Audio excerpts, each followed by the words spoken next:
Sejam bem-vindos a mais um episódio da nossa série A Música na Igreja, produzida pela Secretaria de Música do Presbitério do Rio de Janeiro, um concílio da Igreja Presbiteriana do Brasil. Eu sou o reverendo José Mirabô, sou o secretário presbiterial de música do histórico PRJN, sou pastor da Igreja Presbiteriana de Copacabana e membro do Conselho de Inode, Enologia e Música da nossa denominação.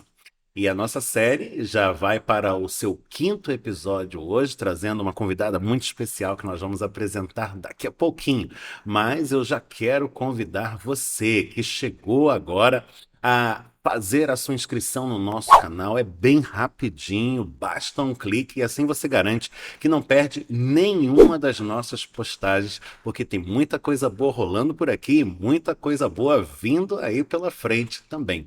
Aliás, logo após assistir esse vídeo, você é nosso convidado para assistir aos episódios anteriores. Estão todos disponíveis aqui. Você vai poder ouvir o bate-papo que nós tivemos com a maestrina Clara Albuquerque, da Igreja Presbiteriana de Botafogo, a maestrina Helen Reis, aqui da Igreja Presbiteriana de Copacabana, a maestrina Rafaela Teodoro, da Igreja Presbiteriana do Bairro Imperial de São Cristóvão, e ainda o maestro Roldão Noé Depré, da Igreja Presbiteriana da Tijuca. Aproveite também para deixar o seu like e dar um impulso a mais neste nosso projeto, cuja intenção é fazer com que todos nós cresçamos juntos, todos nós que estamos envolvidos nos trabalhos musicais das nossas igrejas locais. Aqui, por meio da conversa, na partilha de vivências, nós vamos trocando experiências, sempre no desejo de que a experiência de um venha a iluminar a vivência do outro. Tudo isso no mover do Espírito Santo e com a bênção do bom Jesus. Sem mais delongas, quero introduzir a nossa convidada de hoje, uma convidada especialíssima que muito honra e prestigia a nossa série e muito alegra o meu coração em particular, porque tem por ela um carinho muito grande, a nossa querida Gisele Santana Batista. Bom demais ter você aqui com a gente, Gi.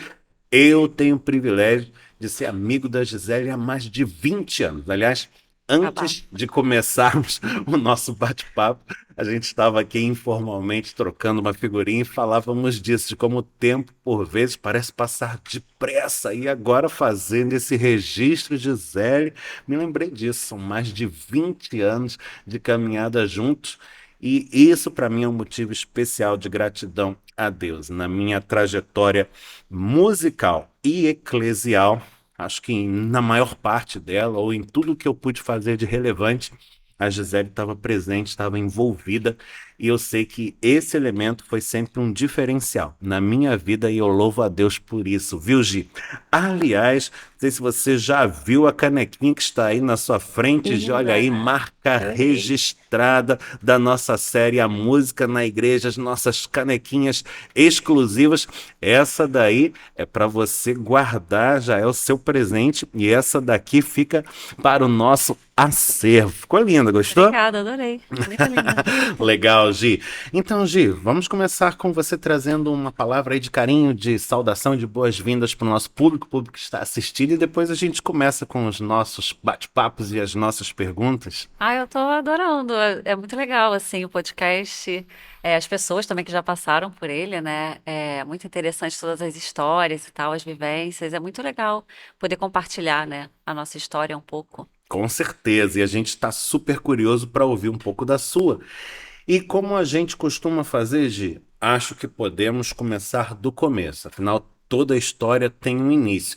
E a gente chega até você e encontra você já nesse estágio da caminhada. Para quem não conhece a Gisele Santana, ela é organista titular aqui da Igreja Presbiteriana de Copacabana, no Rio de Janeiro. Ela já desempenha essa função há bastante tempo e tem uma trajetória muito sólida aqui conosco, mas a sua trajetória não é apenas uma trajetória eclesial.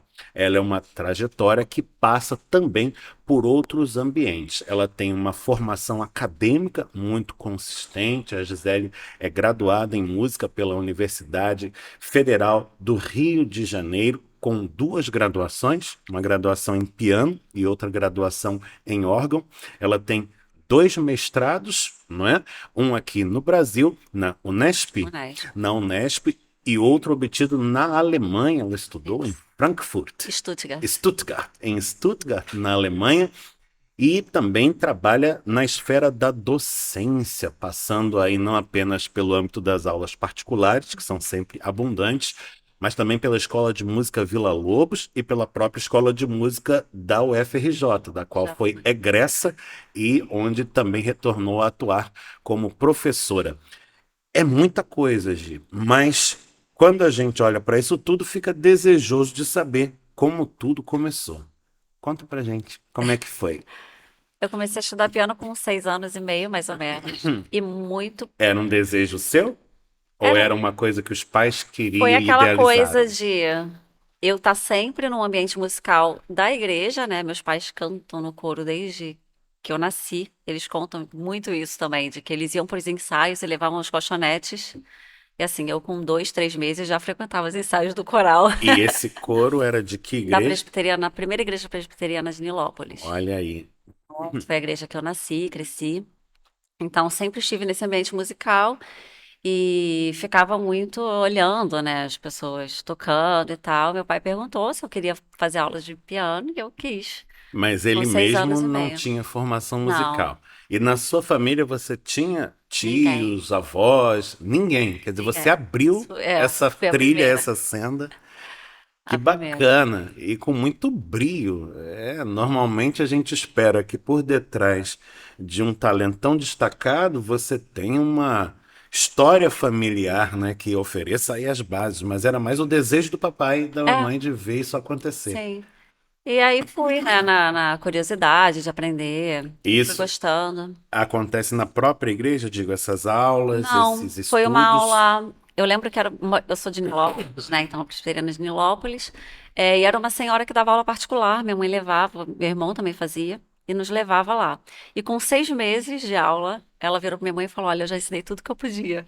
Eu não tenho mais Nossa, nada para ensinar para eles. Porque era muito.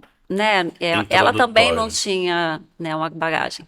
E aí ela recomendou que a gente fosse para o conservatório que tinha em Nova Iguaçu. E essa escola de música do conservatório, ela ia até o curso técnico. E aí lá eu fiquei. Meu irmão não quis mais fazer, Você mas fez até o eu curso fiz até o curso técnico. técnico. E Olha, lá o curso técnico desse conservatório era conveniado com o Conservatório Brasileiro de Música. Então, os professores do conservatório aqui do Rio iam lá aplicar as provas. Era o mesmo programa, né? uhum, Então, ficou para o curso técnico quando eu fiz ficou paralelo com o meu ensino médio. entendi. Então, eu já E aí, fui me quando você formando. termina o ensino médio, Já você fiz termina o curso técnico de música mais ou exatamente. menos simultaneamente. Simultaneamente. E aí já fiz E o. você já sabia para onde iria no âmbito do vestibular. Você não tinha dúvidas do que ia ser quando crescer. Tinha. Tinha? Ah, e quais eram os planos B, C Tinha. e D? Não, na verdade, eu era muito das exatas, né? E eu É gostava. mesmo? Olha aí. Sim. E É, todo eu mundo diz que preferia. música e matemática têm uma É, eu relação muito gostava de intrínseca, matemática, de física. física, química. Olha Eu só. preferia, né? Então, eu pensava em fazer alguma coisa de engenharia, alguma coisa nessa área. É E mesmo. só decidi por música, assim, no terceiro ano mesmo do ensino Eu médio. cheguei a fazer um ano de engenharia, mas foi muito sofrido para mim, engenharia química. Ai, não era para mim. Eu, na época, ia para as aulas, eu voltava pesado, pesado, pesado. E o que eu curtia eram as aulas de música, eu É. ficava doido por elas. Mas eu tinha uma ideia, e isso foi incutido pelos meus pais, de que a vida do músico é uma coisa muito difícil, muito custosa e que era mais sábio cursar uma carreira mais tradicional, digamos assim, formar aí um pé de meia e depois fazer música por hobby. Graças a Deus eu não fiz isso, porque seria uma violência contra a minha natureza, não ia dar certo de jeito Mas nenhum. rolou mesmo essa. Acho que a gente tem essa percepção mesmo, né? De que vai Uhum. estudar música e vai precisar de dificuldade, né? É, Mas graças a Deus. E de certa forma até passa, mas todo mundo Sim, mas todo mundo passa. passa, inclusive em É, outras áreas, em né? outras áreas, é Isso é verdade. verdade. E aí você ingressa na escola de música da UFRJ já logo após concluir o ensino médio Muito e nova também, trilha porque eu essa era carreira. adiantada na escola, né? Ah, Então sim. eu entrei, eu ia fazer 17 anos quando eu entrei. Caramba. Então foi bem novinha. E aí você faz essa carreira toda em cima do piano, digo, pré-vestibular, né? Você estudou o piano na esfera das aulas particulares, depois fez esse curso no conservatório, ingressa no bacharelado em piano. Mas chega um momento da sua vida que o piano começa a perder um pouco de espaço ou a dividir um pouco as suas atenções com o órgão. E como é que é esse processo? Foi já no final da graduação. Porque, na verdade, assim, eu entrei no bacharelado em órgão, em piano, digo, mas sem nenhuma expectativa e sem nenhuma vontade mesmo de ser pianista concertista. Tipo, Ah, não é? era Você pra não mim. tinha essa Não tinha a pretensão. menor pretensão. O que você vislumbrava? Na Ah, eu vou verdade, eu fazer o não. curso superior e vou terminar o curso e vou fazer o quê? O que que eu vislumbrava? E você deve se lembrar disso. Eu falei, não, eu sempre trabalhei na igreja, eu toco na igreja desde os 9 anos de idade. Uhum. Com 9 anos eu já tocava mesmo, assim, Sim, hino do binário, né, de pegar e ter que aprender, e era dificílimo, né, para uma criança. isso devia chamar muita atenção, hein? É, Porque né, você era um tanto quanto precoce. Você imagina, não espera que uma criança eu nessa fico faixa imaginando a etária faça isso. qualidade, né, de uma É, criança com eu 9 fico anos imaginando e tocando. acho que devia ser muito bom. Mas assim, então, pra mim, era uma coisa muito assim, vou me aperfeiçoar para continuar fazendo o que eu já faço. Que é trabalhar na igreja. Embora eu Na não fosse igreja, um trabalho voluntário, né? na igreja em que Até você então, estava nessa época, lá dos 9 anos de idade, não haviam outros instrumentistas? Havia uma demanda, havia a uma Gisele é quem demanda. consegue, então Havia usa uma a Gisele. demanda, as pianistas que tocavam já eram muito idosas. é, Não eram muito idosas, né? Mas já eram mais velhas e tal. Então tinha essa demanda, assim, de não ter Tem jovens uma tocando piano. lacuna. Porque quem ia tocar, tocava popular, né? Uhum. Então, assim, É, eu para tocar lembro os hinos do de Inário, ter as pessoas não estado liam nessa partitura. igreja algumas vezes e o trabalho de música popular era bem consistente, Exatamente, já era mais né? fácil, não era Tinha muita banda, e instrumentistas aí o muito pastor queria que bons. tivesse o hino do Inário e não tinha quem tocasse. Entendi. Então, desde muito Como era a cedo. liturgia lá? Era de um viés mais tradicional, com hinos e coro? Era de um viés mais popular, com banda? Ou era uma síntese, uma mistura disso tudo? Não, lá era bem misturado. Desde que eu era criança, assim, era bem misturado. Sempre teve coral, Uhum. mas não era como aqui que o coro canta todo domingo. Tinha uma escala, assim. Sim, Então, 2 ou 3 vezes por mês o coro cantava. Tinha as músicas mais populares, esse né, dentro da repertório do com coro era um banda, repertório mais mais tradicional. tradicional. Uhum. E tinha a banda e tinha as músicas do Inário, que aí era só com piano. Quando eu era criança, tinha um órgão eletrônico, né, daqueles Hum, menores. sim. Chegou a ter, mas depois, Quer dizer, por lá algum você já motivo. teve contato com órgão. Tive, mas foi bem quando eu era bem criança Mas mesmo. órgão, órgão mesmo, com pedaleira. Então, mais ou menos, era aquele órgão com pedaleira curta, de uma oitava só. Uhum, E com um som que é muito diferente do órgão de tubos, né? Porque é bem sim. eletrônico. Mas quer dizer, você já Mas já tinha tinha esse contato. visto e tido contato com esse instrumento, Sim, que hoje em dia já vai se tornando uma experiência cada vez mais sim. difícil, né? Inclusive, na época, o regente era o Elias Cavalcante, e ele tocava órgão. E aí ele Uhum. falava que nos ensaios do coral que eu ia engatinhando e ficava querendo apertar a pedaleira. E ele sempre fala assim, essa menina ainda vai estudar órgão um dia. Mas E aí eu nesse fui. momento dos 9 anos, você tocava o órgão? Não, Tocava piano, o nem tinha piano. mais órgão nesse Ah, esse momento. não Já funcionava. não funcionava mais, já Né, tinham tirado entendi. da igreja, já tinha sumido. Quando eu Uhum. fui fazer faculdade de piano, ok. Quando eu fui fazer órgão, ele sabia que você um dia ia estudar órgão, Profetizou. porque você ficava indo lá no órgão e tal. Então, É, mas você sente que aquele momento foi decisivo nesse sentido? não, eu era muito, Não muito exerceu esse impacto criança, todo? não. Não, e eu nem tenho essa memória, é o que ele conta, né? Ah, O que ele sim. viu. É, Mas quando é que você despertou para o órgão e disse, puxa, esse instrumento é um instrumento porque eu quero me dedicar? Porque você na igreja local não tinha organistas Não tocando, tinha não nem tinha experiência de referência. ouvir Eu esse nunca tinha visto um instrumento. órgão de tubos. Aí você disse que é no final da graduação em piano que isso Isso. Porque, começa na verdade, eu só fui ver pela primeira vez o órgão de tubos na na UFRJ. escola de música. Porque a minha vida foi na Baixada Fluminense, né? Uhum. Minha história com a igreja, né? Com a música na igreja foi na Baixada. Lá não tem órgão de Eu sei tubos. que a Gisele Santana, para quem não sabe, no seu primeiro mestrado aqui no Brasil, ela fez uma pesquisa onde ela faz um levantamento dos instrumentos, dos órgãos, Sim. né, disponíveis aqui na cidade do Rio de Janeiro. Aí eu fiquei agora com a sua fala com uma curiosidade. Tem órgãos na Baixada De Fluminense? tubos, não. Nenhum. Nenhum. Você imagina uma imensidão territorial Sim. dessa, você não tem um instrumento Não, sequer. Nossa, é não tem. espantoso, né? Então, assim, na verdade, quando eu fui, Você vai para né? uma cidade como Ouro Preto, que é desse tamanho, você tem um órgão a cada Muito. esquina, você está tropeçando nos instrumentos. Exatamente. Que Exatamente. engraçado, né? E Curioso. aí eu me lembro, inclusive, no THE, né? No teste de habilidade específica, de eu entrar no salão Leopoldo Miguel, que é o salão principal de concerto lá da Uhum. UFRJ, e olhar para os tubos assim, uau! É espantoso, né? Né? E, tipo, a primeira vez que eu tava vendo. Mas até então eu não tinha Impressiona muito. interesse. E também por quê? Porque eu tinha na memória o som daquele órgão eletrônico, Uhum. que é um som que não faz muito assim, não, né? Não tenho prazer em ouvir aquele som daquele instrumento eletrônico, que é Uhum. muito diferente. Aham. Então eu realmente não. Que não é necessariamente ruim, mas é uma questão de Mas é de, gosto de gosto pessoal, que é pessoal. um outro instrumento. Outro instrumento, inclusive, os órgãos eletrônicos foram muito usados no popular, né? Sim, com certeza. Aliás, é até bom fazer esse parêntese, né, Gi? Porque a gente está dialogando com um público muito amplo, o Uhum, público da sim, internet é um público que a gente não tem condição de sim, mensurar. é verdade. E a gente sabe que na população há muita confusão quando a gente usa essa palavra, órgão. Sim, Em alguns ambientes, as pessoas imaginam o teclado, digamos assim. Em outros ambientes, o que vem à cabeça é aquele Hammond, que a gente sim, ouviu muito na música sim. popular. O órgão de tubos, que é o órgão, digamos, propriamente dito, que é o instrumento ao qual você se afeiçoou e do qual você está falando, poucas pessoas têm oportunidade de ver, quiçá de ouvir, quanto mais ao vivo, Sim. né?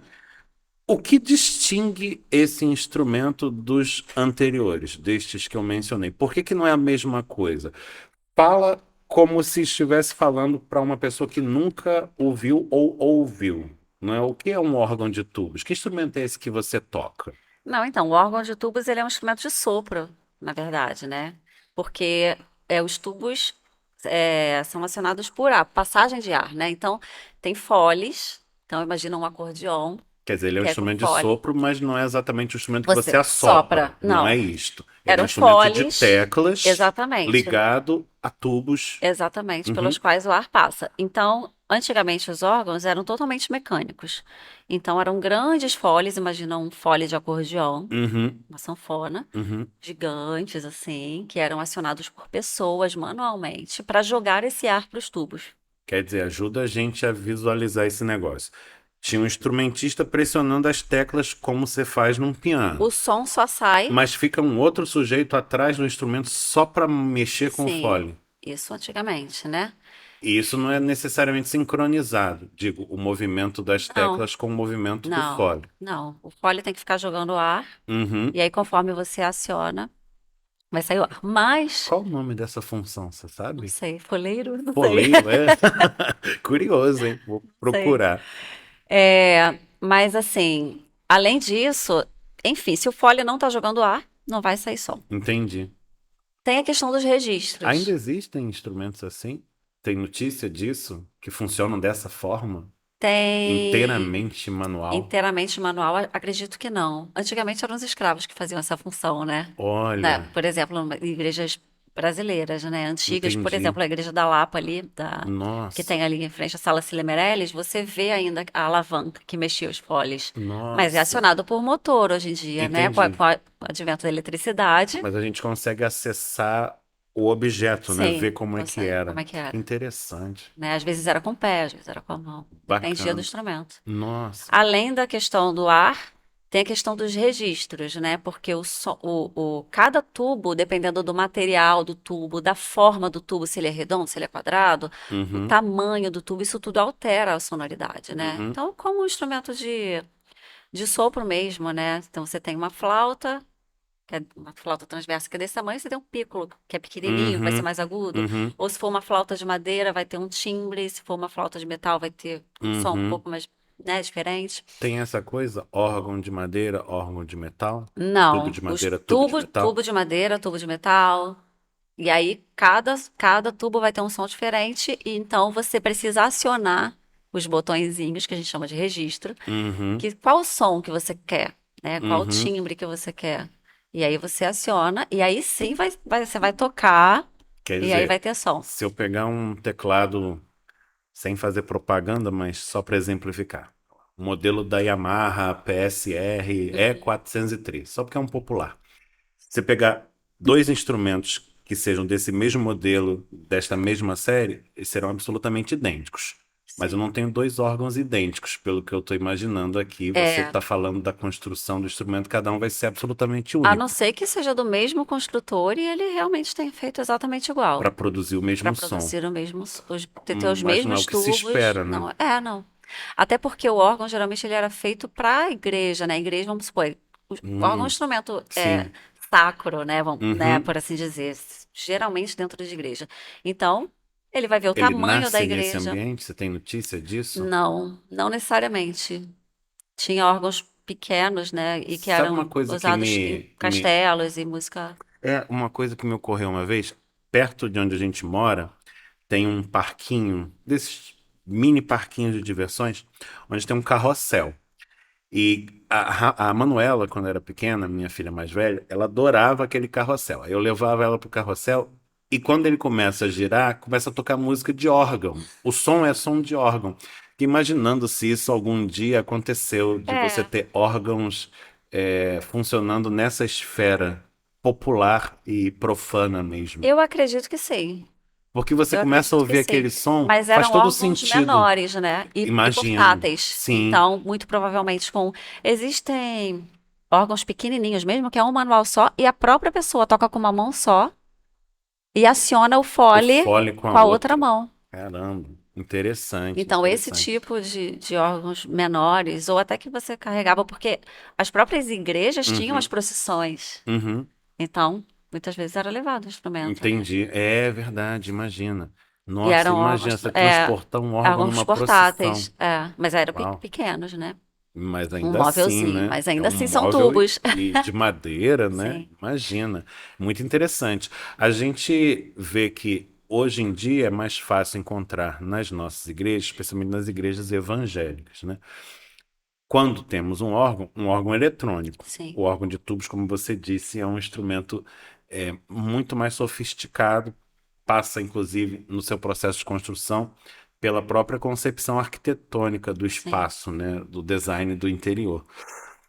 E os órgãos eletrônicos que a gente vê, eles simulam os sons dos órgãos mecânicos. sim.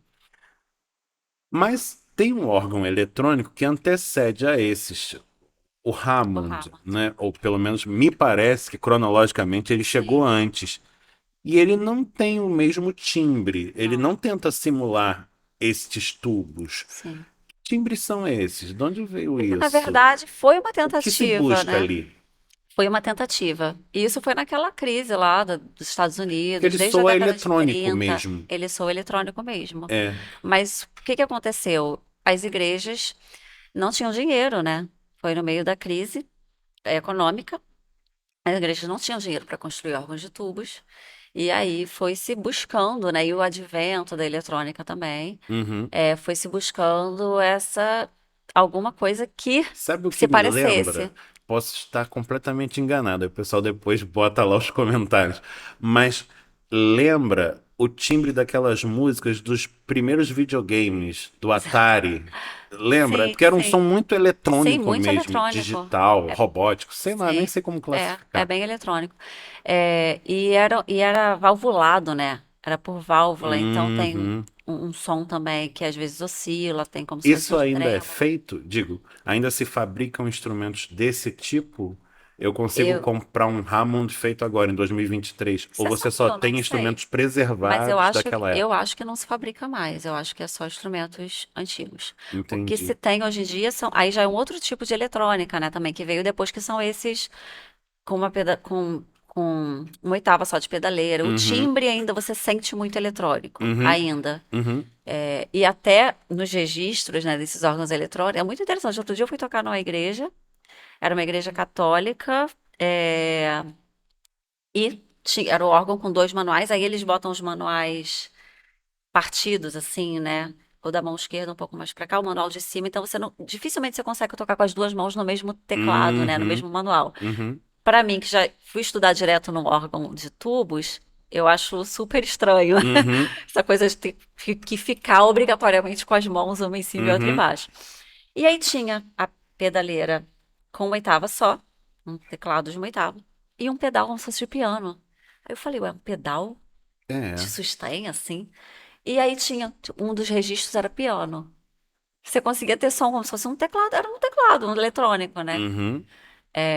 E onde você podia botar o som de piano e tocar como se fosse piano. Entendi. Então, assim, mas isso é muito diferente do órgão de tubos. E isso foi muito interessante quando eu comecei as minhas pesquisas, na época do mestrado, de perceber que aqui no Brasil a gente chama o órgão de tubos de órgão de tubos.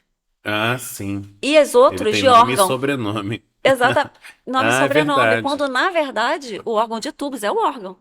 E É, são os sim. outros que precisam de sufixo. É Sabe assim, verdade. órgão eletrônico. E quando eu fui para a Alemanha estudar, eles não falam, não chamam órgão eletrônico de órgão. Eles chamam Entendi. de órgão eletrônico. Porque se você fala só órgão, é o de tubos. Já vem assim Entendi. automaticamente. Na cabeça, e aqui é o contrário, porque a gente tem muito mais familiaridade com os eletrônicos, né? E Entendi. talvez por isso qualquer teclado possa ser chamado de órgão, porque você bota um som de órgão ali, aperta um, né? Entendi. Esses PSR mesmo aí que você citou da Yamaha, qualquer teclado vai ter Aham. um botão que você vai apertar e vai ter um som de órgão. Agora, você pega esses teclados que a gente costuma encontrar com facilidade nas Uhum. igrejas, eles têm lá alguns registros de órgão, Sim, simulando um som sim, de órgão. Mas são, em geral, bem pouco consistentes. Quem tem o sim, hábito de ouvir um órgão de verdade, logo saca que aquilo não é a sim. mesma coisa, passa longe. Porém, com todo esse desenvolvimento da tecnologia, a gente faz caber um mundo dentro de um pendrive. Eu fico me perguntando, é tão difícil fazer, às vezes, de um órgão eletrônico num teclado? Não dá para colocar aqueles timbres todos ali. O que que dificulta tanto? Por que que não tem? Porque a gente vê o abismo de preços. Você com R$ 500, você compra um teclado desse que a gente vê nas igrejas. Mas você não compra um órgão eletrônico. Não. Um órgão eletrônico vai custar aí facilmente uns R$ 300.000. Por que que é tão diferente? Na verdade, tem dois pontos aí. O primeiro é a questão de ter muito. O órgão, eles possibilitam, o órgão de tubos, eles possibilitam muitos sons, Uhum, né? Então você, tanto que já foi chamado de o rei dos instrumentos, e é uhum, uma pessoa só tocando numa orquestra, uma orquestra aham. Uma inteira orquestra por de uma pessoa sopros, só. digamos.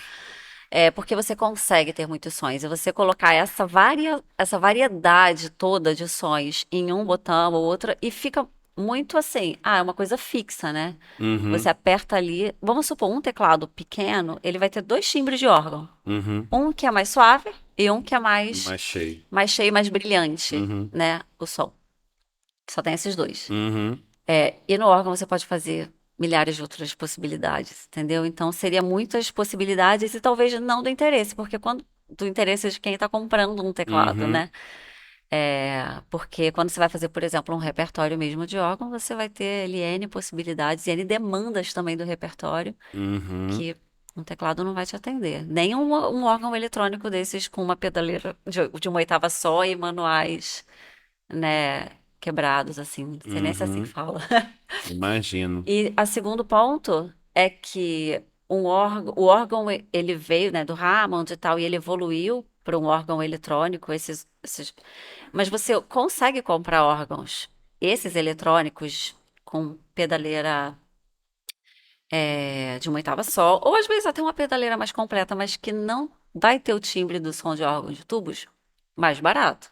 Você encontra. Entendi. A diferença é que para você conseguir um órgão que realmente simule o som de um órgão de tubos, aí você já entra no digital.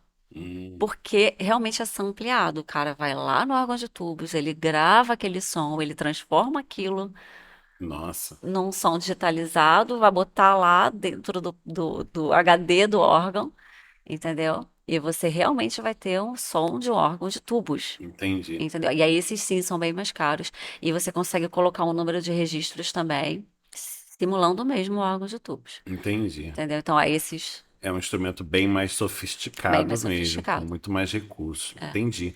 Mas a gente fez todo esse parêntese e eu quero retomar a linha que a gente estava construindo, que foi interrompida no momento em que você, lá no final da graduação em piano, começa a se encantar com o órgão. Por quê e como é que é esse processo? Sim, na verdade eu estava já no último ano, ou no penúltimo, Uhum. do meu bacharelado em piano. Eu tinha uma amiga, Késia, que estudava órgão como instrumento B, Kézia Decotelli. decoté. É a Decotelli. variação do decotelli. Ah, sim. A família Decotelli, para quem não sabe, é uma família muito tradicional dentro da Igreja Batista e é uma família de É. músicos. É um show de talentos aquilo E a lá. Késia fazia órgão desde o primeiro semestre, Olha como aí. um segundo instrumento. E aí ela falava, ah, faz, é legal, não sei o quê. E a minha professora de piano, que era a Tamara Jakova, Uhum. que é organista da Da Igreja Igreja Batista Batista de Curuçá, aqui Itacuruçá, na Tijuca, no Rio de Janeiro. exatamente, que também toca órgão, também é organista. Ela, quando eu falei assim, ela, não, faz, você vai gostar, é legal. E lá fui eu estudar, assim, sem nenhuma pretensão, né? Só como, só fazer ali instrumento B pra ver como é que é. Uhum. E na época quem estava dando aula era a Regina Lacerda, Opa. que é organista da primeira Igreja Batista do Outra Rio. super organista e que foi organista aqui em Copacabana e inclusive foi regente do nosso Foi. coro, Coro A Ideia Moraes, há um bocado de tempo atrás, mas deixou marcas indeléveis entre nós. Aliás, se estiver nos assistindo, super beijo para nossa querida Regina. E aí a Regina foi minha professora, e Regina é pessoa, né? Trabalha, trabalha, trabalha, um monte de trabalho. Daqui a pouco ela diz, Zélia, eu não posso tocar, não sei aonde, vou te indicar você. Enfim, eu fiz um ano e meio com ela, um ano de órgão como instrumento B. E terminei o meu bacharelado em piano trabalhando mais com órgão do que com piano, assim. Entendi. Tendo que tocar órgão. E eu Tendo falei, mais gente, eu preciso, demanda, tendo né? mais demanda, porque são poucos organistas, É né? verdade, a gente vê muitos pianistas que tocam órgão, mas Exatamente. Organista por organistas. formação é mais Qual é a difícil. grande diferença aí, digamos, no âmbito da técnica, o que distingue o toque de um pianista do toque de um organista? Para quem está olhando de longe, você está vendo um cravista, um pianista, um organista, para quem é leigo, bom, todos estão mexendo com os dedos sobre um teclado, Aham. mas o toque é diferente. Não vou dizer que é o toque, mas assim, o pianista muitas vezes ele está acostumado com um pedal de sustain que você vai conseguir fazer um legato mesmo sem ter que ligar tudo no dedo. E o órgão Uhum, não te dá essa possibilidade, né? uhum. Então, se você quiser ligar as notas, você realmente tem que ligar com as suas mãos e seus pés, porque, né? Então, essa é uma das diferenças. A segunda grande dificuldade e é maior até, é a questão da coordenação motora, né? Que foi Uhum, uma coisa que me atraiu muito, porque uhum. eu adoro essa coisa de ficar encucada tentando resolver. Mas explica isso, coordenação motora, por quê? Já que Por... tanto no teclado, quanto no piano, quanto no cravo, quanto no órgão, você tem dedinhos correndo sobre teclas. Qual é Sim, o diferencial? no órgão você tem um teclado nos pés e Hum, você tem que tocar com os seus dois pés, nossa, aí complica paralelamente. bastante. Então, isso pra mim era muito atrativo, a dificuldade de tocar mesmo, assim, Uhum, de eu ter que, tipo, fazer os meus pés me obedecerem, sabe assim? entendi. Tipo, a mão vai para um lado e o pé querer ir para o mesmo lado? Não, tem que ir para o outro lado, Aham, né? Basicamente falando isso. Então, isso foi uma coisa que me atraiu mesmo. E eu queria ficar estudando ali, eu queria vencer aquilo, né? uhum. É, então, foi basicamente isso, assim, que me chamou bastante a atenção no órgão. Foi essa coisa. Imagino que essa demanda maior do órgão passe pelo fato de que pianistas tem muitos por aí, mas organistas Também. E aí, não então, tem, quando né? veio uma demanda de trabalho, Tem a impressão de que o mercado Aí isso me pegou para mesmo. organistas está mais aberto do que para É, de pianistas, né? certa forma, sim.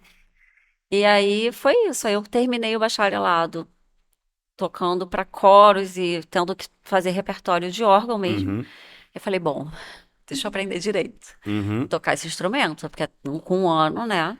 Não, uhum, né, é muito cru. Aí pedi o reingresso e fiz uhum. mais 4 anos de Caramba. bacharelado em Mas órgão. você começou a primeira graduação ainda muito jovenzinha, e quando Sim, você termina a sim, eu segunda, você terminei ainda é com. muito jovem. Eu terminei com 22 anos, piano, e com 26 por aí. Numa idade que tem muita gente ainda tentando decidir o que vai ser quando É, crescer. sim, aí eu já, Uhum, já tinha feito o bacharelado em órgão e queria ficar nessa área.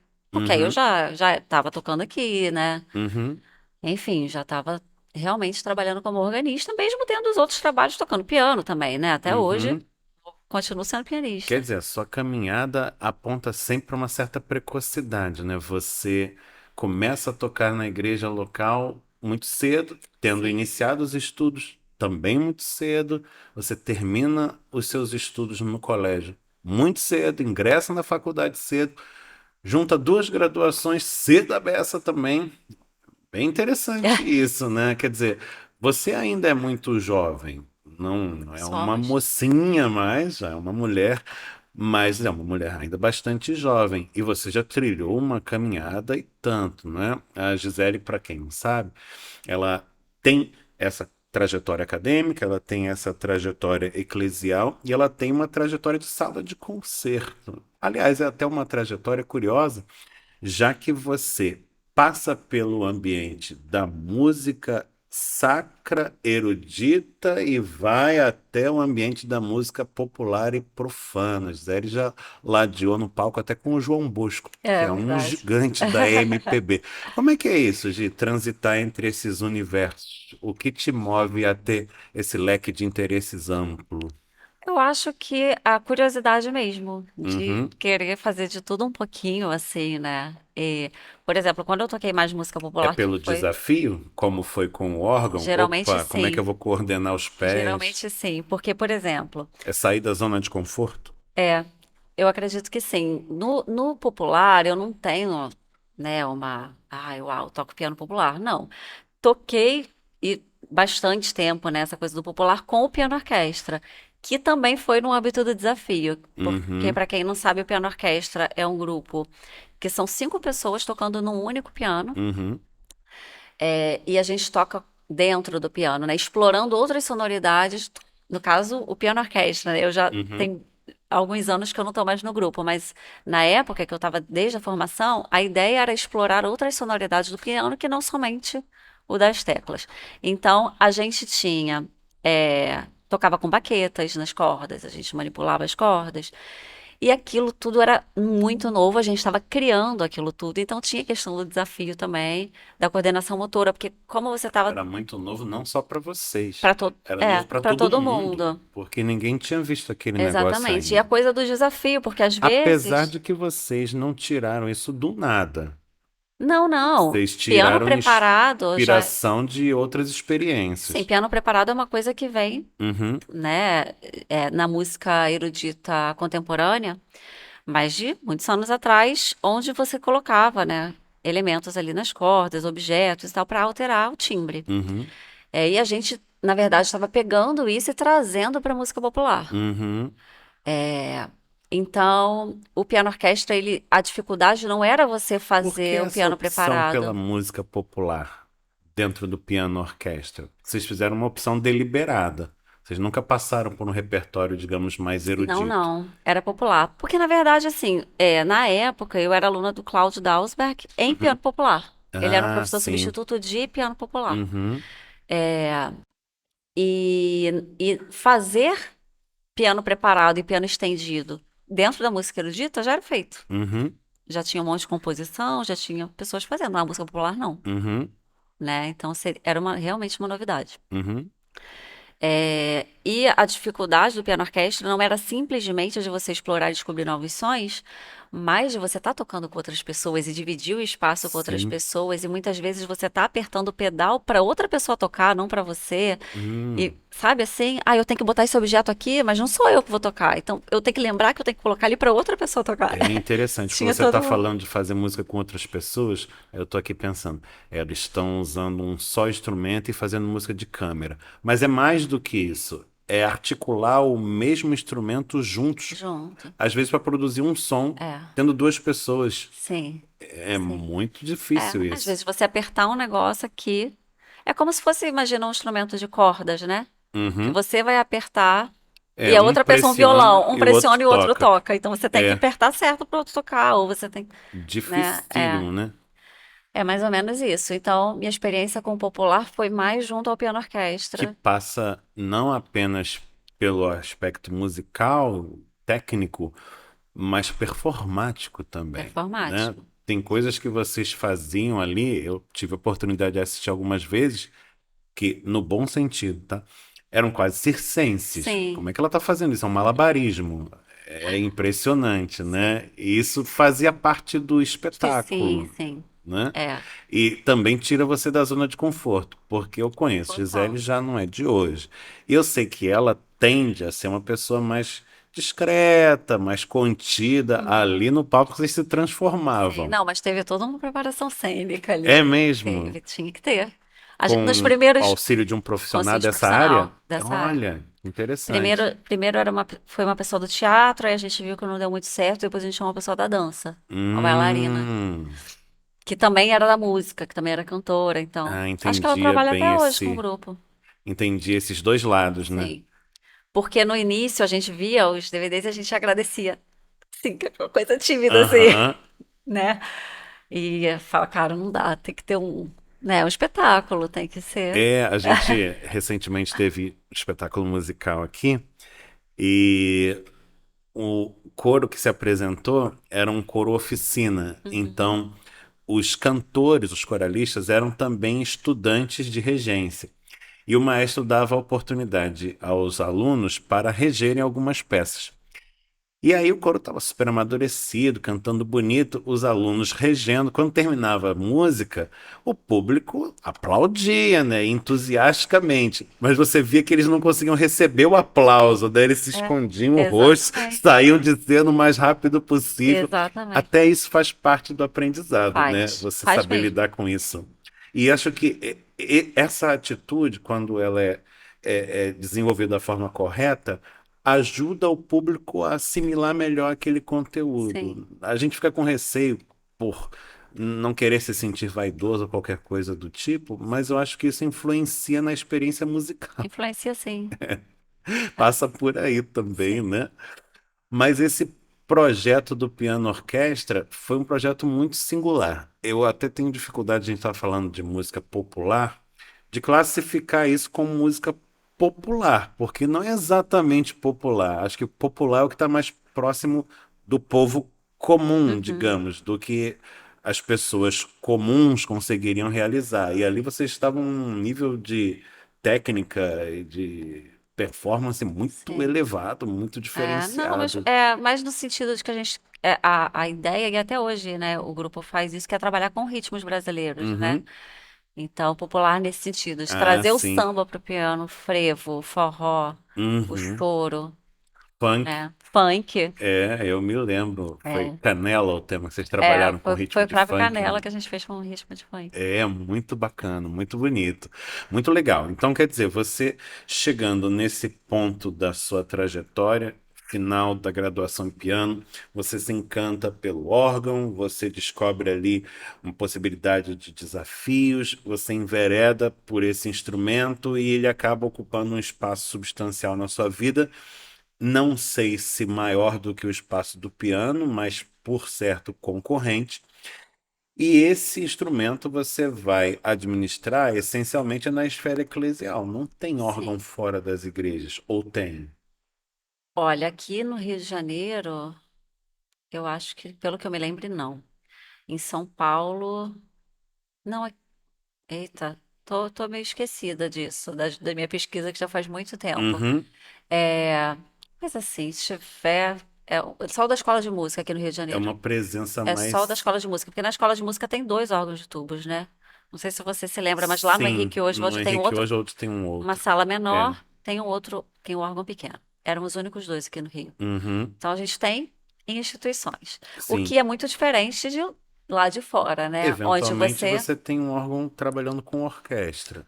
Isso também Exatamente. acontece. Então, quando você vai para a Europa, para os Estados Unidos, quase toda sala de concerto, teatros municipais, vão ter órgãos Uhum. tubos. O nosso tem? Não. Não tem. Inclusive, na época da minha pesquisa de mestrado, que eu estava, né, fazendo esse levantamento dos órgãos, era muito interessante ver as discussões e as críticas de jornal de por que o Teatro Municipal não tinha comprado um Hammond. Eles compraram Ah, o olha órgão Hammond. só. E aí, não, porque o órgão Hammond é ótimo. É Ele vai espantoso, atender às porque é demandas. uma das principais salas de concerto do país. E não foi construído um órgão lá. Foi uma briga, assim, meio que teve umas Teatro brigas, Municipal de assim. São Paulo, Sala da USESP, são também salas importantes, também não tem. Não. Puxa Eles, vida. quando precisa, usam órgãos eletrônicos digitais, né? Ah, sim. Você consegue Mas alugar esses instrumentos? conseguem. Ah, entendi. Mas órgão mesmo de tubos, como você vê lá fora, Quer né? dizer, os órgãos de tubos que a gente tem hoje por aí provavelmente são órgãos muito antigos, São sendo órgãos muito antigos. preservados aí, sobrevivendo, Sobrevivendo mais do que sendo preservados. sobrevivendo Felizmente, mais que né? sendo É, preservados. é muito difícil, né? Uma manutenção muito cara. É um ciclo, na verdade, né? É assim, você tem o instrumento, que foi uma demanda de uma época, né? Na época Uhum. que vieram aqueles imigrantes. Sim, Então, já eram as pessoas lá, os próprios padres, né? Como assim não tem órgão? Temos que ter um órgão na sim. igreja. E Uhum. aí foram construídos esses órgãos, mas não se tinha quem tocasse. Uhum. Aí aí passou a ter quem tocasse. Uhum. Mas aí o órgão começou a dar defeito, mas não tinha quem consertasse. Uhum. Então, é um ciclo, assim, que você, tipo, né? O Essa ovo, quem demanda veio pelo primeiro, o ovo ou a organeiro galinha? Porque deve você, continuar sendo muito grande, a né? gente vê aqui, né? Porque Nos não tem próprios órgãos profissionais, né? digitais, a gente dificilmente consegue, assim, são Como é que pouquíssimas pessoas. esses profissionais se capacitam, se formam? Você não tem Então, curso de organeiro. não, aqui no Brasil, não que eu saiba, Lá lá fora fora, tem. lá fora. Nossa. Então o sujeito tem que adquirir a formação no Sim, exterior para vir sim. trabalhar aqui. E É a gente muito tem em difícil. São Paulo pessoas que se capacitaram, mas E poucos há também, eu acho que são ações, só uma digo, família. associações de organistas ou qualquer coisa do tipo, unindo esforços para mudar esse cenário? Isso já foi mais forte uns anos atrás. Uhum, Hoje em dia é bem mais fraco, não sei se porque tem poucas, por exemplo, da minha geração somos poucos, né? uhum. Organistas. Então, da geração anterior tinha um movimento maior, O assim. volume de organistas da Era sua maior, geração é menor do é que o da menor, geração é anterior. menor. E agora, como é que tá? Você está observando isso? Menor Está ainda, escasseando ainda mais. menor ainda. Nossa, e como é que faz É. para mudar isso? Você tem algum caminho, Pois é, alguma intuição? na verdade é um trabalho muito grande, né? É um trabalho muito grande que demanda tempo. É de você valorizar o instrumento. Na verdade, não só valorizar. Antes de valorizar, você tem que fazer com que as pessoas conheçam, né? Sim. Então, assim, porque eu me lembro que na época que eu estudei com a Domitila Balesteiros, Uhum. Também ela, super organista. ela falou que ela fez um concerto na igreja luterana. E na igreja luterana, os tubos ficam na parte de cima, bem atrás do altar. Uhum. Mas a consola, que é o móvel, né, que a gente Uhum. toca, onde tem os manuais, pedaleira, ficava na parte de baixo. Uhum. É, E aí ela acabou de tocar e veio uma senhora e falou: "Oh, nossa, que lindo, não sei o quê", e apontou para um piano de cauda que tinha do outro lado e falou assim: "Mas os tubos são do piano?" Que as pessoas não têm Tipo, a menor ideia de como de- funciona o depois de ela instrumento. já ter tocado todo o concerto e tal. E aí, a Nossa. partir daquilo, ela começou a explicar Sim. sobre o instrumento e falar durante, né? É bom, então isso é muito Ela importante é uma fazer. figura Ela engajada, é uma figura muito engajada. Hoje, promovendo eventos, né? Eu até aprecio, inclusive na Igreja Luterana, essa que você está dizendo, provavelmente é a do centro da cidade, da isso, Praça da Cruz isso. Vermelha. Eu tive a oportunidade de ouvi-la e ela é muito didática no É. concerto. Você vê que ela tem uma preocupação de explicar o que ela está sim, tocando e de como funciona a dinâmica ali do recital, de uma forma que me assemelha aqueles concertos da juventude que aconteciam quando a gente era mais jovem, talvez ainda aconteçam, não tenho notícia, em que o maestro, a cada peça, se dirigia ao público e uhum, falava, porque ele estava tentando aproximar o público sim, leigo de um repertório que foi ficando cada vez mais sim, distante, né? Se a música de orquestra já é tão distante do público leigo, imagine a música de órgão, né? sim, Quem tem o hábito de ouvi-la, ouve na liturgia, sim, mas é muito raro a gente ter acesso a concertos de música feita para órgão e feita para o uso profano, digamos assim, né? Meramente artístico, sim. né? Inclusive, a Domitila fez, depois de um tempo, ela fez um livretinho, assim, explicando o que é um órgão Olha, de tubos. E ela distribuía nos concertos. olha que Ela chegou a interessante. ter Eu um queria ter esse instituto livretinho. de arte organística, né, onde ela Isto, onde ela promovia concertos. Não sei se ainda tem. eu me recordo disso. É, Ela mandava os convites para uma lista de exatamente. destinatários imensa. Eu estava nessa lista e de vez em quando eu tinha a É. oportunidade de assisti-los. E aí ela distribuía esses libretos, assim, era bem pequenininho, explicando como funcionava o órgão, né? Isso era muito Mas interessante. é Mas uma é gota no oceano, né? exatamente. Para mudar a É cena uma só com gota no essa oceano. iniciativa isolada É é muito muito difícil. difícil. Mas se ela ganhar um ou dois, já é um É, ganho e tanto, né? já. Puxa vida. E nesse trabalho com o órgão, eminentemente dentro da igreja, você acabou trabalhando, se não majoritariamente, mas expressivamente na esfera da liturgia, né? Como é que é essa vivência do organista na liturgia? E eu me refiro muito particularmente ao fato de a música instrumental feita pelo organista ter, numa liturgia tradicional, um lugar privilegiado. Você não vê isso nas liturgias, digamos, contemporâneas. Quando eu falo de contemporâneo aqui, é claro que o que você faz hoje é contemporâneo. Uhum. Mas eu quero dizer, nessa linguagem de banda, Sim, da guitarra, baixo, bateria, não é comum, por exemplo, você chegar para um culto numa igreja evangélica, onde você tem uma banda tocando e você tem um prelúdio instrumental. Não é sim, não comum. é. Se isso acontece, eu tenho para mim que é raro. Agora, você ter um prelúdio ao órgão não é raro se a cultura daquela igreja, quanto à liturgia, é dispor desse instrumento. Como é que você vê isso, o lugar destas participações, a relevância que isso tem na liturgia? Alguém poderia perguntar: para que serve esse prelúdio? Né? Qual é a resposta? O que que você dá? Como é que você vê? Porque esse é o seu papel. Sim, eu vejo como um momento de a questão da música sacra mesmo, né? Uhum, De estar te conduzindo ali para o espiritual, uma uhum, ligação sua com o divino, da pessoa sentar e ouvir aquilo, mas nesse espírito de elevar, sabe? uhum, De não estar ali. Eu não, pelo menos, quando eu toco ali o prelúdio e pós-lúdio, eu não quero de uhum. forma alguma chamar atenção, sabe aquela coisa assim? Olha como eu toco bem. De Vou forma tocar uma coisa alguma. dificílima agora para deixar todo mundo de queixo caído. Não é Né? isso? Tanto que aqui a gente tem o órgão ali na frente, Sim, mas na maioria das igrejas, principalmente com órgãos de tubos, fica lá no coro, né, na na galeria. galeria, né? Então, assim, as pessoas nem veem o organista. Uhum, É só para você, ouvem. só ouve, é para você ouvir. Uhum, Esse momento de prelúdio e pós-lúdio, então, assim, nem olhe para mim, aham. fecha o olho Finge que eu não e tô. ouve, sabe? Porque esse seria o objetivo. E aqui na igreja, aqui de Copacabana, né, a gente tem realmente um privilégio, né, como Uhum, organista. Sou muito privilegiada de ser organista daqui, de trabalhar aqui, porque a gente tem esses momentos.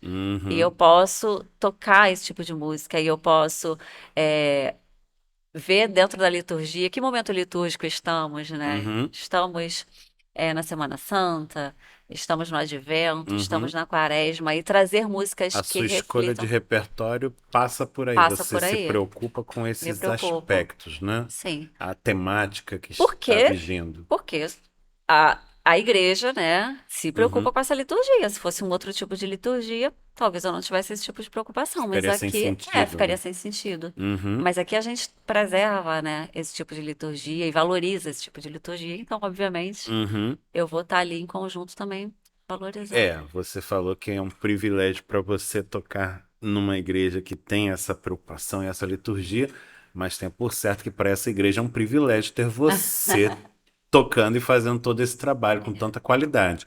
Agora, é, quando você faz a sua seleção de repertório, você está levando em conta a temática, o período do calendário litúrgico, mas eu percebo, acompanhando a programação que você faz anualmente, que eventualmente entram peças ali que, a princípio, não são estritamente sacras.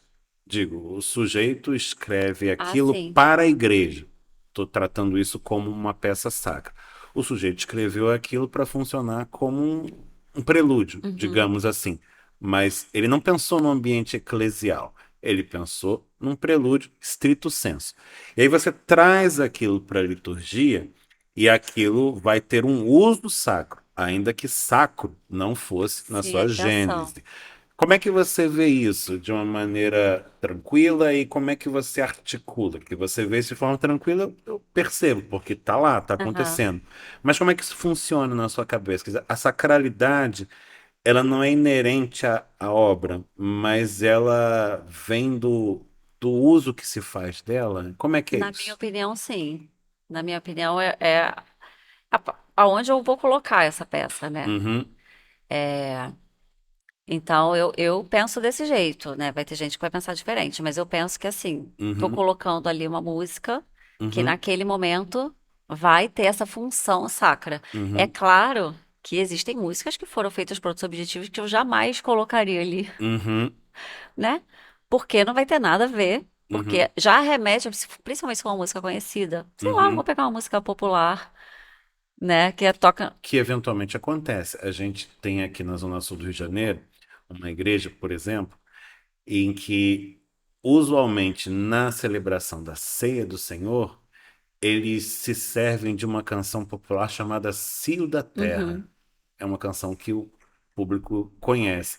Não sim, tem nada a ver com o ambiente sacro. sim, É uma canção profana. Mas naquela atmosfera acaba eivada de sacralidade. sim, Parece que faz todo o sentido. Se não fosse assim, eles não sim. utilizariam, né? Isso acontece um pouco com a música instrumental também. Sim. Se a música ela consegue te trazer para essa conexão com o Uhum, espiritual, eu acho que ela vai ter utilidade sacra. uhum. Agora, se ela não E como consegue, é que você percebe isso?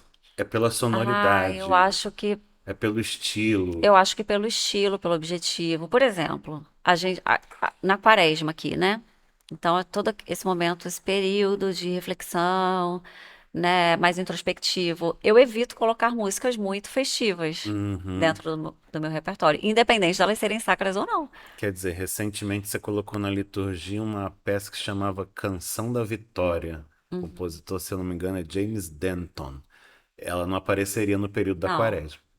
porque para mim não faz sentido. Uhum, Independente dela ter sido escrita com objetivo sacro, mas dentro uhum, daquele período para mim não faria sentido, entendeu? uhum, entendo. E Então, aí, nesse trabalho de pesquisa, como é que você identifica esse repertório?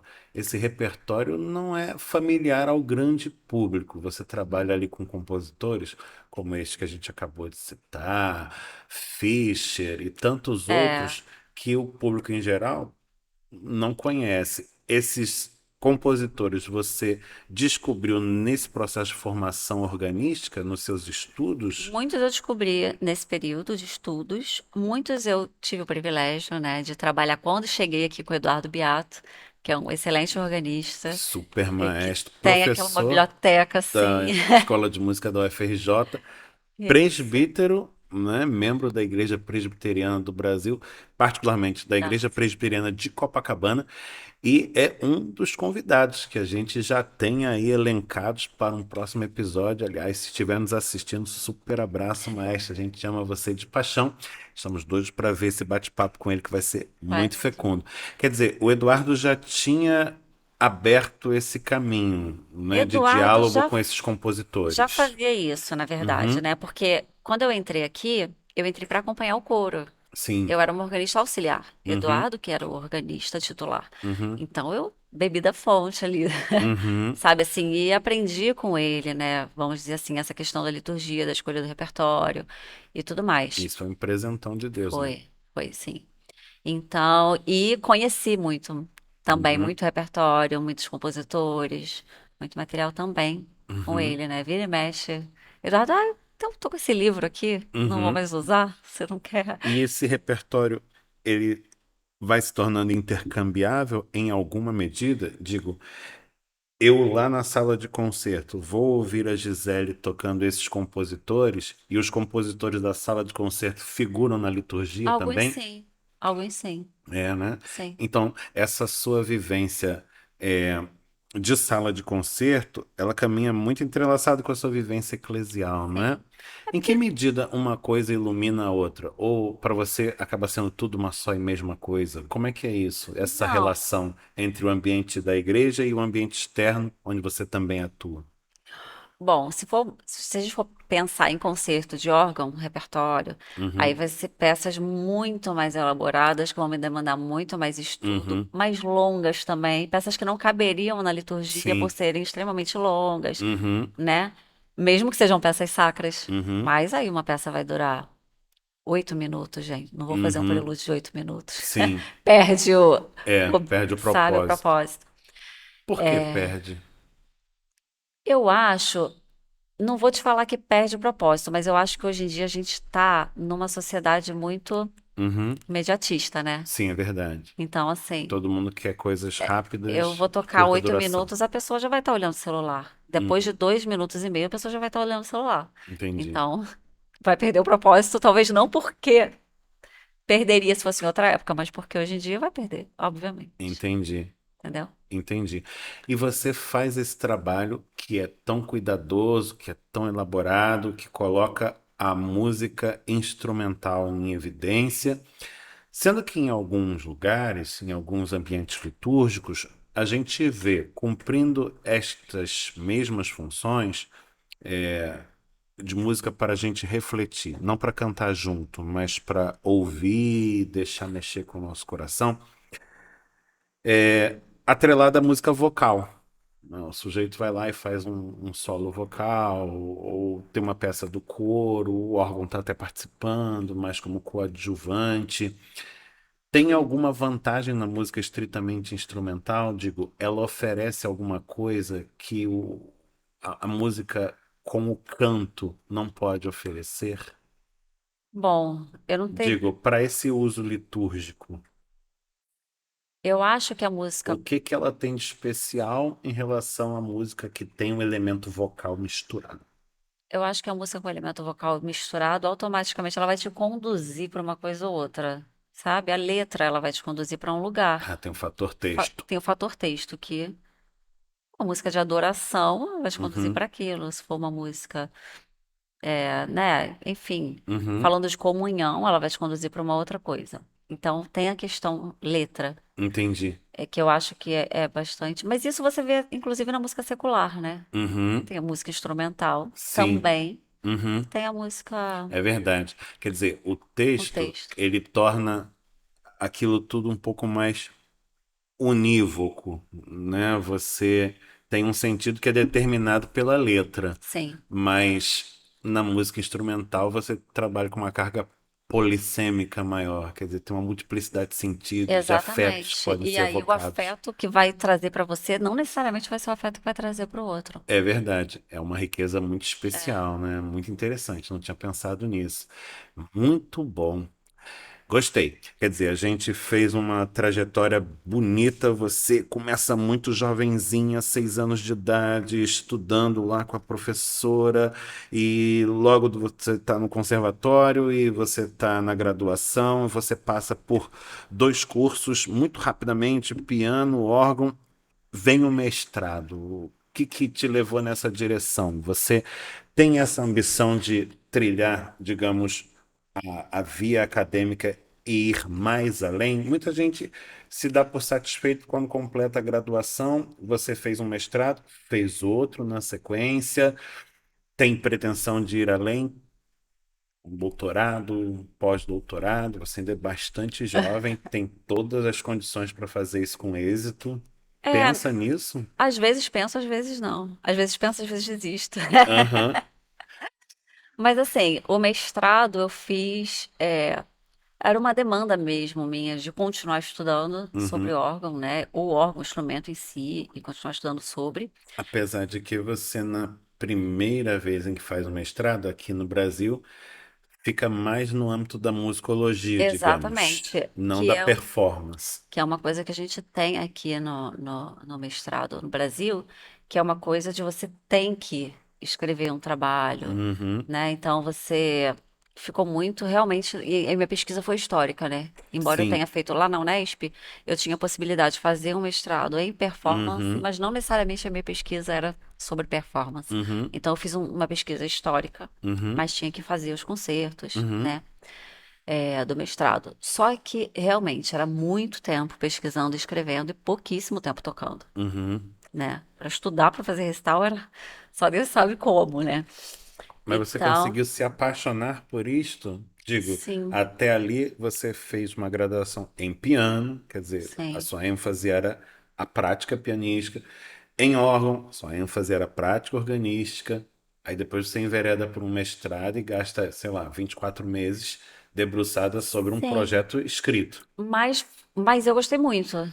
Sim, Uhum. foi um tema que me interessou e eu também dei muita sorte de conseguir muito material sobre o que eu Uhum. estava pesquisando. Uhum. Então, eu gostei de escrever, embora seja trabalhoso, mas me faltou. Eu queria mais tocar, né? Queria Sim, mais ter estudado órgão, queria continuar tocando, queria continuar aprendendo, queria continuar me mas deixou uma aperfeiçoando. contribuição relevante Não, no âmbito sim, dos no âmbito estudos sim. para a área, né? Só que eu ainda fiquei nessa, ai, queria mais. Só que não tinha doutorado em órgão aqui, né? Na Uhum. verdade, só tinha em São Paulo ou no Rio Grande do Sul. E aí o doutorado eu já não conseguiria ir uma vez por semana, como eu fiz no mestrado, que Ah, eu ia uma sim, vez você por semana precisaria só se a São Paulo. mudar. E não era uma opção me mudar. Uhum. Então, e apareceu uma amiga, me mandou, e Gisele, aqui tem umas bolsas para a Alemanha. Olha. E já era uma coisa assim que eu falava, nossa, imagina, estudar lá fora, Uhum. órgão, né? É, imagino. E aí foi quando eu tentei essa bolsa e consegui. Uhum. E aí fui estudar lá fora, e que era completamente diferente, porque lá fora, para você concluir o mestrado, bastava você podia escrever, Sim. que para mim já era, Uhum. vou escrever em alemão, né? Uhum. É, nem falava alemão, fui aprender lá. E mas você podia fazer um recital. Hum. Simplesmente, era o seu trabalho de conclusão, era um Uhum. recital. Ou participar de um concurso, que é muito comum lá, Entendi. essas competições, né? Uhum. E E aí aí, você foi para a fiz o Alemanha e recital. fez um segundo mestrado agora com ênfase na Prática. performance. E como resultado disso, você fez algumas performances. Na Sim, verdade, você já fazia, porque você já tinha sim, realizado concertos ao órgão aqui e fez alguns lá, possivelmente, por sim, conta das demandas do sim. próprio curso, retornando ao Brasil novamente. E aí eu pego uma coisa que você deixou solta lá atrás, que foi o seguinte: não, quando eu comecei a estudar piano, não tinha a menor pretensão de ser uma pianista concertista. Eu confesso que nem sei se em algum momento você foi, salvo atendendo às demandas da escola de música. Eu Não, não tenho essa memória, né, de um perfeito. concerto de piano da Gisele. Mas como organista, você acabou se tornando. Sim. E aí eu pergunto, você descobriu no órgão uma capacidade de se expressar que o piano não lhe oferecia? Passa por aí? Digo, o instrumento, ele é um instrumento, ele serve para você colocar para fora uma coisa que está lá dentro. E talvez um instrumento não seja tão funcional quanto o outro. É isso? Me explica isso. Eu acho que no meu caso, particularmente falando, tem a questão, é, que é um ponto que você puxou, né? De eu ser reservada, Uhum, né?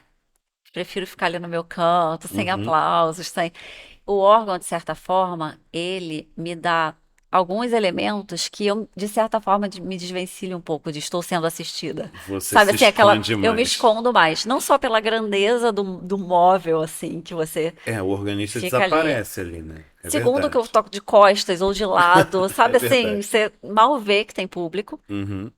Terceiro, que você toca com a partitura, que é uma coisa que eu tinha muita dificuldade, porque piano, gente, como assim tem que decorar? É muita coisa para Mas por decorar. que Por que que que num tem tem essa que decorar e no cultura? outro não?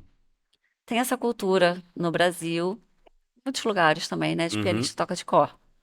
É, e no órgão não, porque não é só tocar. Você não tem que ler só três pautas, né, ao Uhum. mesmo tempo, porque tem que tocar com o pé também. Tem os registros. Você tem Uhum. que mudar as registrações muitas vezes no meio da música. Você não vai Ah, memorizar sim. Você tem aquilo que tudo. anotar essas Você tem que ter mudanças. essas anotações. Muitas vezes vai ter Uhum. alguém que vai fazer essas mudanças para você, porque você não consegue Ah, entendi. mudar. Então tem que ter a partitura. Entendi. Então isso também já para mim já era muito mais Uhum. fácil até do que no piano, né? Então Mas tem você essas acha que se questões. expressa tão bem em um quanto o outro Eu acho que como veículo para sua hoje em musicalidade? dia sim, porque tem essa questão de que eu era muito nova, né? Uhum. Ah, verdade. Você é Então uma hoje em musicista mais dia, amadurecida. exatamente, hoje em dia eu acho que sim. Uhum. Naquela época não. Há Entendi. 20 anos atrás não. Entendi. Olha, passaram 20 anos. É, Passa praticamente. depressa. Muito bom. E aí eu fico pensando nessa trajetória que você faz, em que você vai se tornando uma virtuosa e concertista. Eu sei que você é toda humilde, toda assim, discreta. E aí fala, não, virtuosa. Não, não sou, não, não, mas é assim. A gente que conhece, vê de fora, vê com clareza.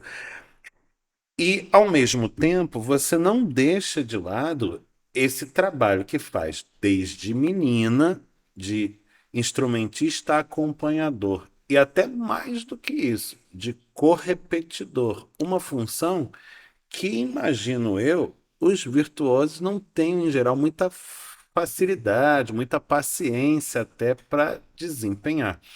Para quem está nos assistindo, grande público, pode ser que alguém não esteja familiarizado com essas palavras. Então, a gente corre o risco de explicar o óbvio.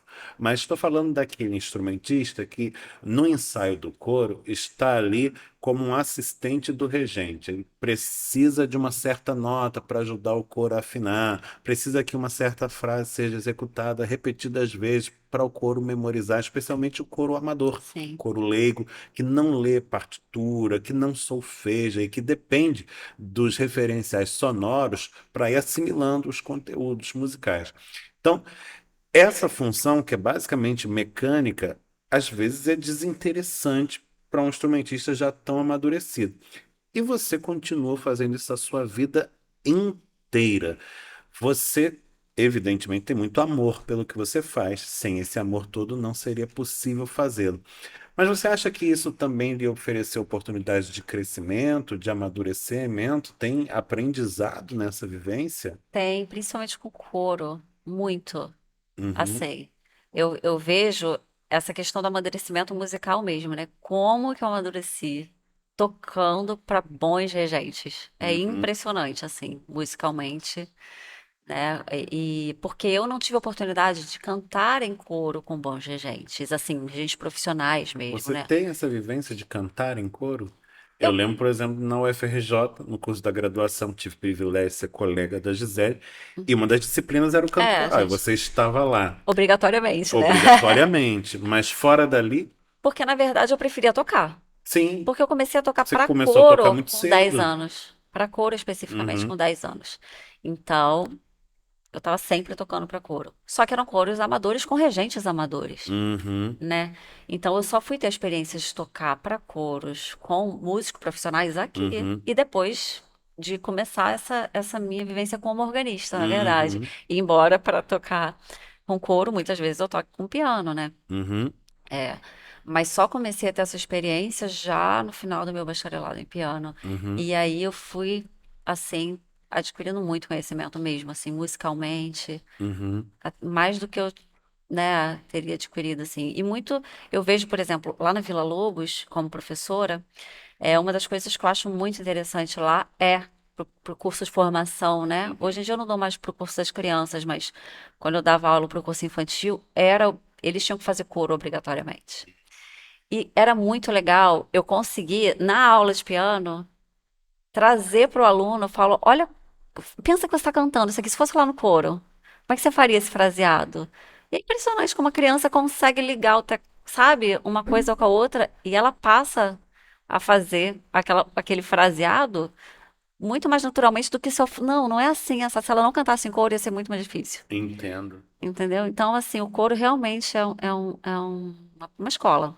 Mas essa tarefa que eventualmente pode parecer entediante para um instrumentista é, de maior capacidade, digamos assim, a tarefa de acompanhador e correpetidor, ela nem de longe é uma tarefa fácil de ser executada, ou pelo menos de ser bem executada, Uhum. porque eu mesmo já tive experiência de ver excelentes instrumentistas que, como solistas, funcionavam muito bem, tinham tudo para ser grandes concertistas, mas na hora de atuar como correpetidor, não funcionavam. É, Essa coisa de entender a demanda do cantor não é fácil. sim. E você exercita isso não apenas ali no ensaio do coro, mas como uma instrumentista que está acompanhando uma congregação, Sim. né? Eu vejo, por exemplo, em algumas igrejas, você tem lá o organista tocando e tem a figura de uma regente congregacional ou de um Uhum. regente congregacional, alguém que está conduzindo a congregação e garantindo uma unidade métrica, né, um andamento Sim. que mantenha todos em coesão. Na igreja de Copacabana não tem essa figura. E você mantém aquilo ali e vai levando a comunidade muito bem, né? De uma forma que as músicas não são nem rápidas demais, que a gente não Uhum. consegue cantar, nem lentas demais, que cansam. É na medida certa. É como se você cantasse junto com todos, respirando com todos. Como é que é isso? Esse trabalho, o que que levou você a desempenhá-lo tão bem? O que que passa na sua cabeça? Quais são as suas preocupações? O que nos qualifica a desempenhar bem esse papel? Porque eu vejo que a maior parte do público instrumentista que toca em igreja não é solista, é Uhum. acompanhador. E isso aí tem muito interesse na sua experiência como excelente instrumentista acompanhador.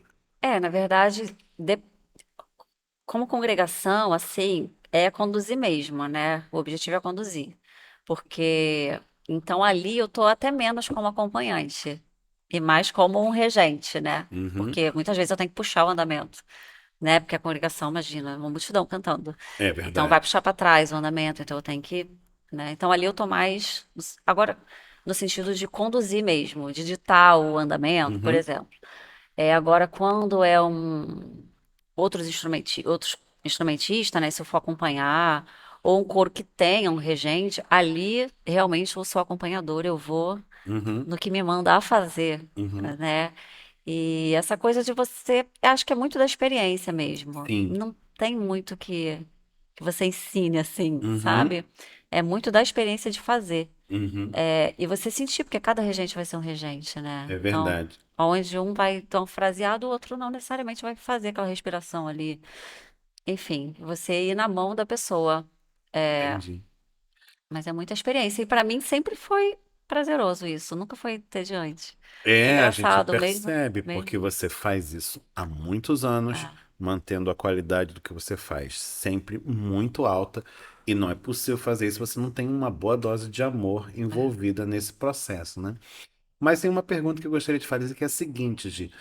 Você é muito profissional em todas as coisas que você faz. Profissional no sentido, digo, de levar muito a sério, ser muito zelosa das suas responsabilidades. Você foi solicitada para uma certa tarefa, você entrega o melhor resultado que você pode sempre. A gente percebe isso e é sempre muito excelente. Mas a gente está falando da atividade litúrgica, que é uma atividade religiosa, Uhum. é uma atividade espiritual.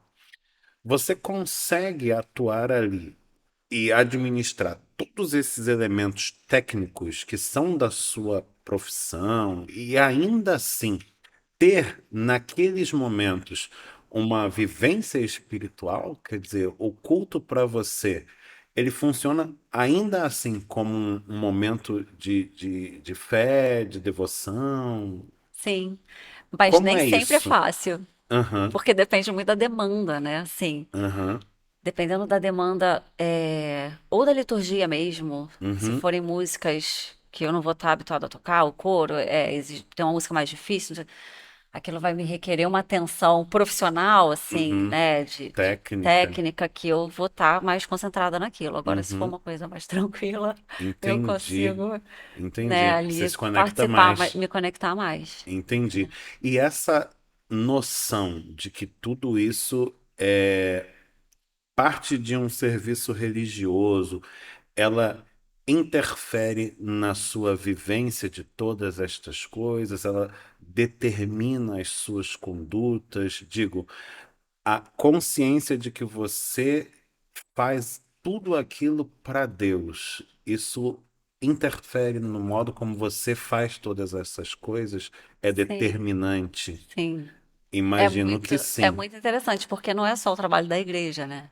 É Uhum. tipo, tudo aquilo que fizeres, fazer como se fosse para Deus e não para os homens. Isso rege a minha vida. É isso que eu ia perguntar, Sim, porque a sim. primeira pergunta é uma obviedade, mas ela é só uma provocação. É se essa noção perpassa todas as outras esferas Todas, do seu trabalho, todas. né? Independente de que trabalho. Quer dizer, Sim, seja no culto, seja na sala de concerto, seja na sala de aula. sim, A sim. Gisele Eu faço o meu melhor porque eu não estou está em fazendo. missão. Sim, Eu penso sempre nisso também, Gi. sim, Eu não estou respondendo aos meus patrões, sim. nem aos meus clientes. Eu estou respondendo ao trono eterno. É, Então eu tenho que fazer tudo da melhor forma que eu puder, né? sim. É. Maravilhoso, Gi. Gostei demais. O nosso tempo já declina, mas a gente sempre fecha dessa forma. Eu não vou fazer diferente com você. Acho que todo mundo que acompanhou o nosso bate-papo e trabalha com música, está estudando música, lida com música na igreja, cresceu um bocado colhendo as suas experiências, suas vivências, naquilo tudo que você experimentou, a gente foi enriquecido também. Mas se a gente só tivesse essa oportunidade agora, a gente não tem mais 90 minutos para conversar, mas você tem esse instante para deixar um recado, passar um conselho, legar uma mensagem para quem está nos escutando e que espera retirar da sua fala algo que possa aplicar à sua própria vida como estudante, como músico, como um levita na sua igreja local. O que que você deixaria com esse querido irmão? Eu acho que eu deixaria isso que a gente falou por último. Faça para Deus, não para os homens, para os pastores, para os patrões, para o público em geral. Faça para Deus, da melhor forma. Amém. Muito bom, Gi. Fiquei feliz. Nosso papo foi uma delícia. Fica aí margem para a gente voltar e retomar essa conversa em outras oportunidades, porque certamente tem muita coisa que a gente quer saber e a Gi pode contar. Mas até lá, você pode ir curtindo os demais conteúdos do nosso canal. Se ainda não fez isso, vou repetir. Assista os nossos episódios anteriores, o bate-papo com a Clara Albuquerque, com a Helen Heisley, com a Rafaela Teodoro e com o Roldão Noé Depré. E deixe o seu like, compartilhe com quem você acha que pode ser também iluminado por todas essas conversas. E super importante, se inscreva no nosso canal. Isso ajuda a gente a alcançar um público cada vez maior e levar adiante esse nosso projeto, cujo desejo é iluminar a vida de todos aqueles que trabalham com música nas igrejas. É isso, fica a nossa gratidão e o desejo de que a gente possa se reencontrar muito em breve. Que até lá, Deus a todos abençoe. Forte abraço.